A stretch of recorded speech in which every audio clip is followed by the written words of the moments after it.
So why are dyslexics more creative than normal people? This video is about interconnected reasoning, one of the 4 cognitive strengths of dyslexic brains.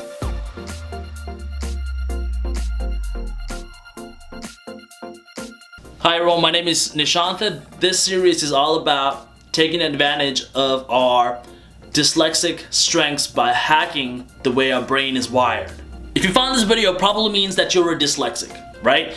And no doubt you probably already heard all the negative aspects of how your brain works compared to how other people's brains work. You probably are not good at spelling, you probably have hard time with directions, you probably say the wrong word the wrong time, right? But did you know that some of the most creative people in history have been dyslexic?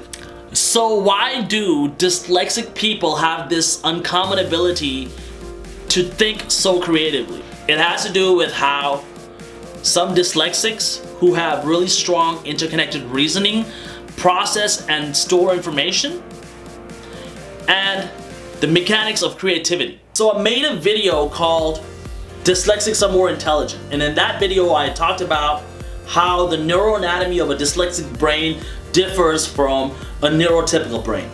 And I went over how some of those differences create different ways of processing information.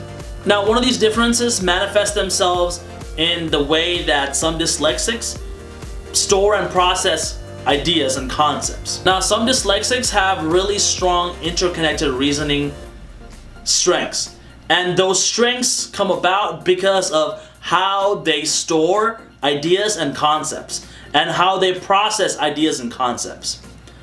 I want to kind of give you guys an analogy on the difference between a neurotypical way of storing information and a way that a person with strong eye strengths store information. Now, this is a really simplified analogy, but I think it'll serve the purpose here. A person with a neurotypical brain stores information just like how an encyclopedia stores information. There's an entry that goes into a book, and that book is categorized according to alphabet or category or some kind of boundary that determines where it gets placed in the book. And those entries are standalone, so you can kind of read the encyclopedia entry on a camera or a shoe, and you can kind of get an idea of what it is. And those things are isolated from other ideas, right? So if you want to find something, it's really easy to find because it's in a box. Now, a person with really strong eye strengths, they store their information kind of like how you would store information on a Wikipedia page. All of their information is not just at a standalone entry, but it's also linked to other pages in Wikipedia. Now, there are advantages and disadvantages to both of those. One of the advantages of just storing information like it's an old school encyclopedia is you can make an entry in that encyclopedia really quickly, right? And you can store that information, and it's easy to do. The thing about a Wikipedia entry, if you're going to do it correctly, is that that entry has to have what's called internal consistency. It has to make sense with all the other entries that you put into the Wikipedia.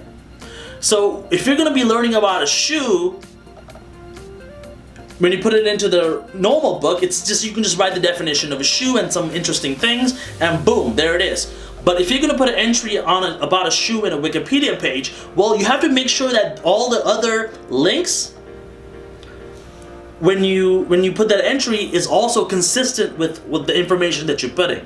If you get some new information that changes what you believe a shoe was, then you have to go back and change all the other pages to be consistent with that new entry. So it's kind of hard to put new information into a Wikipedia and to make it all make sense. But once that information is incorporated into a Wikipedia, and once that information is incorporated into an encyclopedia, the usefulness of those two types of information becomes a lot different. For once that information is incorporated into the encyclopedia, even though it's easy to do, that information is less useful because it's kind of isolated by itself. Whereas the information that you put into a Wikipedia page, which is harder to do because you gotta check for internal consistency, that information is actually a lot more useful because it's already linked to lots of other information, right? So it's already related to other things.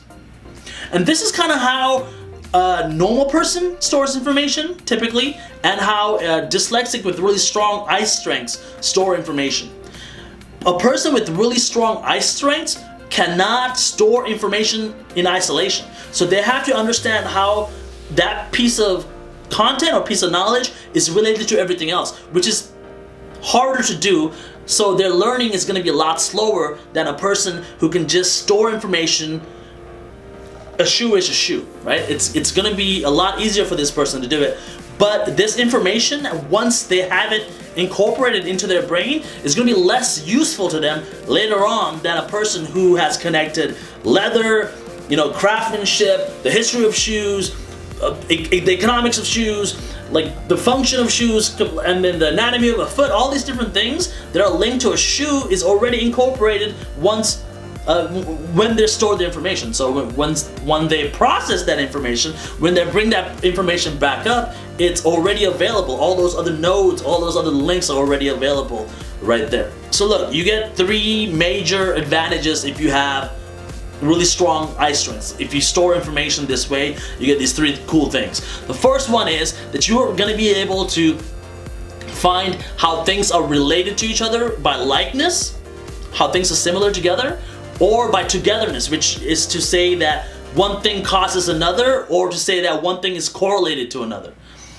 The second thing that you get if you have really strong eye strengths is this ability to extract the gist or the main idea from a thing, the main essence of a thing, and then store it, and then process it, and then store it again.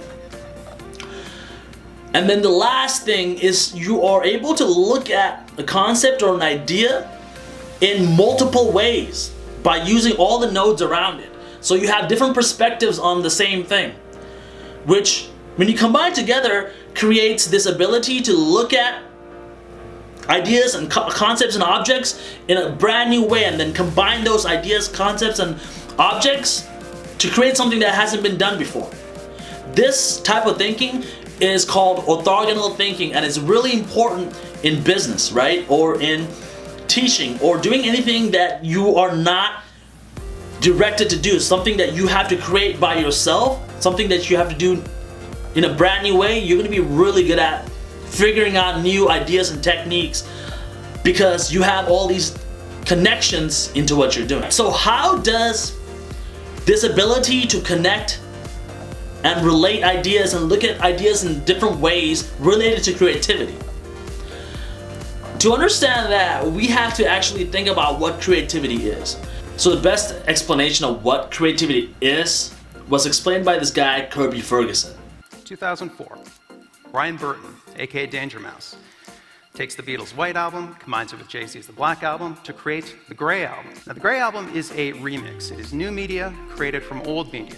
It was made using these 3 techniques: copy, transform, and combine.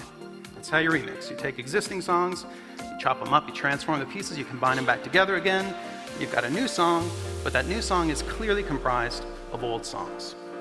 But I think these aren't just the components of remixing. I think these are the basic elements of all creativity. I think everything is a remix, and I think this is a better way to conceive of creativity. So creativity is the result of copying, combining, and transforming ideas. I really love this explanation of what creativity is because it's kind of how I experience creativity in my own work. So the reason why dyslexics are more creative is because of the way dyslexic brains store knowledge.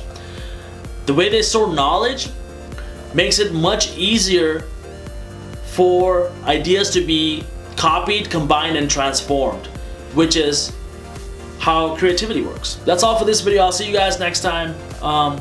Have a good one. And if you have any questions, please leave it in the comment section below. I'll always try to answer all your questions. Alright. Hey guys, thanks for watching. If this is your first time here, I'd love for you guys to subscribe. If you like this video, you can hit the like button to support the channel, and let me know your thoughts on the comment section. Thanks again. See you next time.